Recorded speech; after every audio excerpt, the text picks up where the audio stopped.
I'm Cynthia for Artbeads Cafe, and Cheri is here today. Hi, Cynthia. Hi, Cheri. So we had some questions about chain. Right. Because there are so many chain, and sometimes people don't know if you cut them, how to cut them, and how to use them. Exactly. So we're pretty excited. We are. They vary, don't Yes. they? So many different kinds. Yes, and beautiful chain too.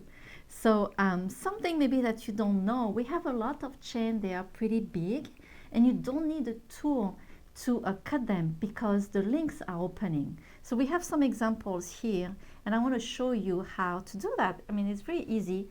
And when I open a chain, I like to use my two chain nose pliers because I can hold the link pretty well.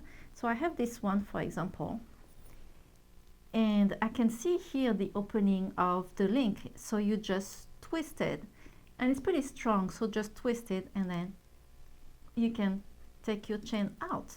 So easy. I know. And I love it. And save that link that you've removed for Exactly. using it for something else, right? Don't throw it away. You can Yeah. always use it. And the others are the same. You just open the links. On this one, it's a little different. And there is here a, how would you call that? Like a little link, It's I guess? more like a link, isn't it? Yes. So you don't need to cut those big link. You just open this little findings or links, I don't know. And I think I used two tools to do that. And this you will be kind of damaged, so you cannot really reuse it, but at least you don't need to use a big tool. So I just open it a little, and that's it. Right. And that saves you're sacrificing it for the nice, pretty Exactly. open links. But actually, I can see I didn't damage that much, so I can close it back if I want to. So this is a really cool chain too. And I think I have another one that's kind of the same, where you just open like that the link. So before you cut, just look if any of the jump ring can be open. Right. And remember, when you have a big chain like that, sometimes the jump ring won't open. Do not use your small cutters like that. You really need this big one. This is a great tool. I use it a lot too, but that's really good for really big chain. Again, check first that if you can open the link of every chain. And Right. then I have this little chain here that I really love. It's I know. leaf. So cute. Yes, and you just cut the jump ring, and every time you will have two little pieces of leaf like that will fall. So don't throw those away No, too. use those as a sweet little charm or something. right? Exactly. Yeah. Little dangles for earrings, things like that. So Yeah. don't throw them You away. look at those chains and think, where in the world do I cut this? But it is just a simple little link Yes. running down the middle, and these are just little charms hanging off of it. So you just gotta Yes. open it up and Exactly. find the little link, and Yes. otherwise just a chain. Exactly. It's like this one. All the links are very tight together, so you kind of wonder where to cut. Well, you want to find the link that will be open enough, that give you enough space to put a jump ring. So you might have to cut one link and maybe go to the other one. And just cut until you find the space. So you really want a good space. Let me show you that again. Here, this one has a pretty good space where I can put a jump ring. Right. This is such a beautiful Isn't chain. it pretty? I just love it. This one also is fun because it has different design, and all of those link can be separated. You don't have to cut them. So those little links can be open, and then you have a jump ring here that can be open also. The same here that can be open, so you don't have to cut anything. Right. And then you don't damage your tools. Right. Sometimes I tend to use my, sometimes I want to use this. I'm like, no, I'm going to damage my tool. So remember, a big tool for big chain. Here is another one too that is pretty big. And at the beginning I was wondering, how do I cut that? And then I realized you can actually open the links. So I'm going to bring that closer to me. And you can open in two different ways. You have a round jump ring here at the bottom that you can open, or you can start with this kind of infinity shape. So what I did is I just grabbed my two chain nose pliers and I'm just going to twist that like that. So you're going to lose this for sure, and you want to play with it until it can open. Oops, let's see, there we go.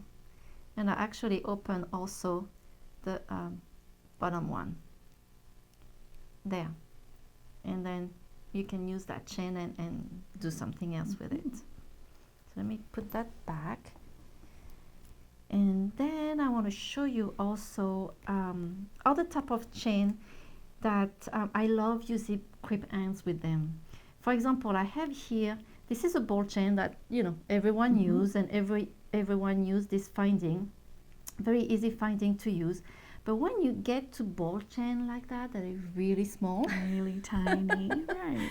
We do have a finding also the same that you can use, but I'm struggling with it, and my eyes are not that good, and I couldn't find a way to use that finding. So I thought, what about a crimp end? So I want to show you how I do this. This is really small, so I hope that you can see well. Let me give you a tip. What I do first is I grab my crimp end in the middle, because it's the middle that you want to crimp and to secure your chain. So I'm just grabbing this here, and then I bring my chain inside. This is really small. There we go. And I don't want to, usually when you bring something in the crimp end, you really want to not have anything going further, right, going out of the crimp end. But on that case, I really want to make sure that my chain is very secure. So I will really leave a length going out of the crimp end, and then I can cut it, and then I squeeze. So you squeeze on one side, and then I turn it and I squeeze on the other side, make sure that it's secure.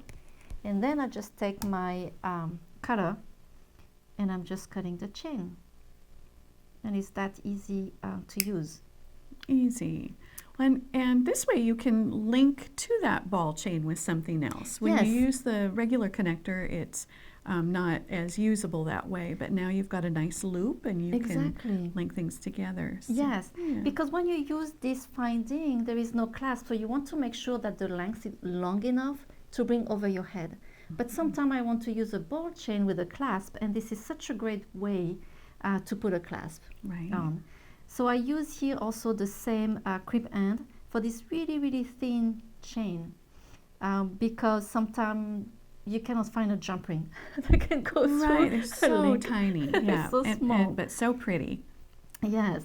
Another crimp end that I use for this ball chain is this one that is a folding one. So you bring your chain inside. Let me grab it with my pliers. There we go. So you just bring your chain inside that crimp end, and then you fold the two sides. And it's very, very secure. The other thing that I like is this little crimp end, and I have never used it, and I was so excited to use it. I just love it. I just fell in love with this little finding, and it works really well with the, those are the beaded chain. So when you use that crimp, you want to be sure that your chain is inside, so you're pushing on the chain, and then the only thing that you do is use your chain nose pliers and just crimp that part. And a lot of time I use my bigger chain nose pliers because I have a better crimp. So that's a great, great little finding for the beaded chain. But you can use also the crimp ends like this one for your beaded chain too. That works really well. And you probably could use adhesive too if you wanted to Yes. on this type. You Exactly. could glue that in. That's true. That's true. Put a Okay. dip of a Mm. glue and then you Mhm. put in there. And, Yes. Or do both, a little adhesive and still True. crimp it. Yeah. Mhm. I love using those crimp ends with any type of chain. Like on this one, the links are very, very small. Mhm. And then you have those two balls on it. So what I do, if I take, I grab my crimp ends in the middle, like I did on the previous chain. And then I want the chain to go all the way inside and the ball going very close to the crimp ends. And then you just squeeze and crimp. And then the chain that is outside here, you just cut it. Trim it. Like I did. Okay. Yes, you trim it like I did before. So this is a really good way to finish a chain like that, like I did here on this side. I love that. I know those crimp ends, you can use them for anything. Right. Like here, look at that. This is a really big one. And I was able to crimp 3 chain inside. Oh, nice. 3 different ball chain. And it's very secure. I have that for a very long time. Just make sure that you crimp very tight. Mhm. And like you said, you can put also a dab of glue The inside. adhesive? Yes, to make sure. Excellent. And then the last chain that I wanted to show you was the rhinestone cup chain. So you need that little findings here where you put the cup chain inside. So let me show you. It's very, very easy to do. So I have this rhinestone here. I just put it inside this little finding, and then the next things you need to do, you have those 2 prongs here, and you just want to fold that 2 prongs inside. That, and I like to go slowly on each side. I don't do, you know, one at the beginning. I just do a little on one side and a little on the other side, and that's it. Easy. Easy. Yeah. And then the only thing you have to do, like I did on this chain, you just hooked a jump ring and then a clasp, and that's done. Love that. I love those chains so to make. pretty. You know, you can make like little bracelets. Oh, They're so yeah. cute. I just love And them. fast. Yes. Right? Really fast and simple. Yes. And you, Cheri, you have some other tips. So I have a couple different chains that I want to show you. Okay. Each can be a little difficult. And one is this really sweet, fine chain. You showed one solution Right. by using ends to connect them. But what if you need to use jump rings and hook them? I just love it on these chandeliers. And so I just want to share one of my tricks. This is, I have this on just a standard pin through one link. And for the example of these earrings where I need multiple lengths, if you're Right. doing a pair, you want 2 ends that match. And so let's say I've got this end just the length I want. Now I need another one. So how do I go about doing that? Do I count all those little links Right. again, or We do don't I- want to do that. no?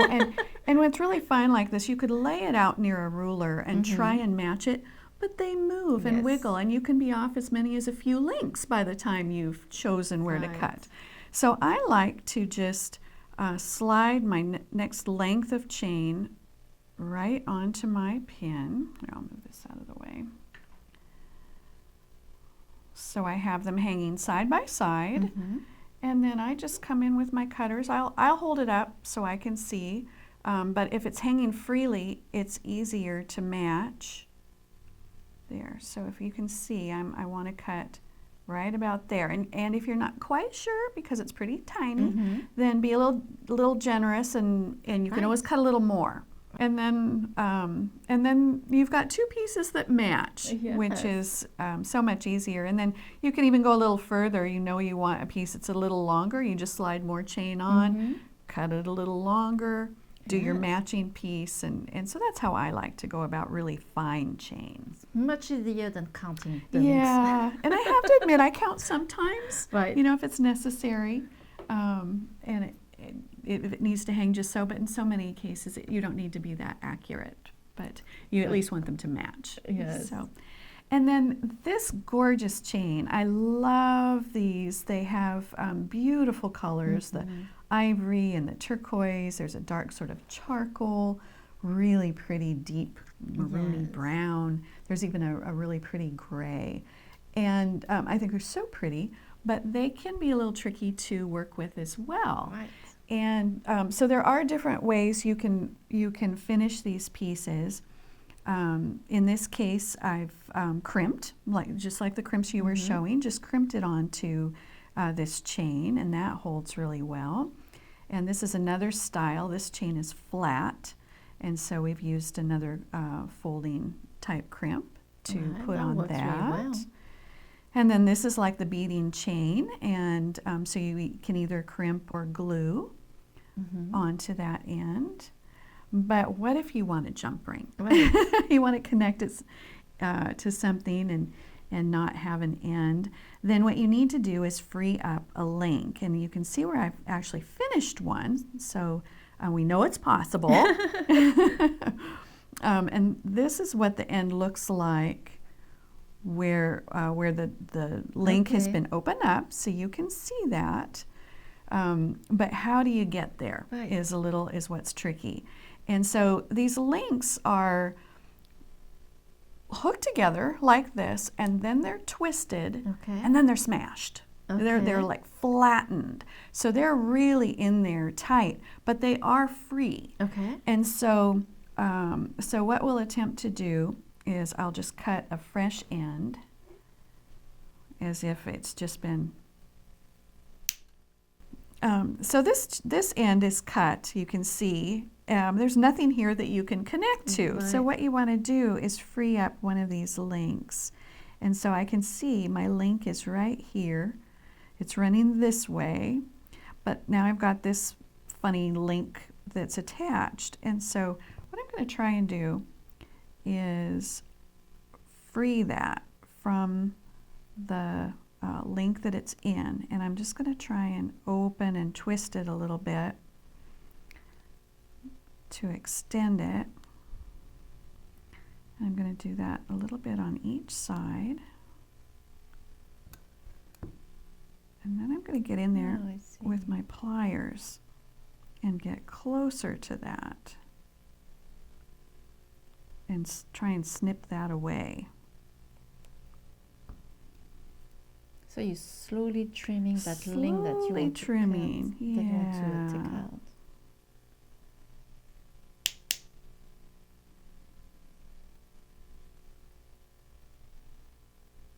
I'm using a little bit of my plier, a little bit of my cutter, just a little at a time.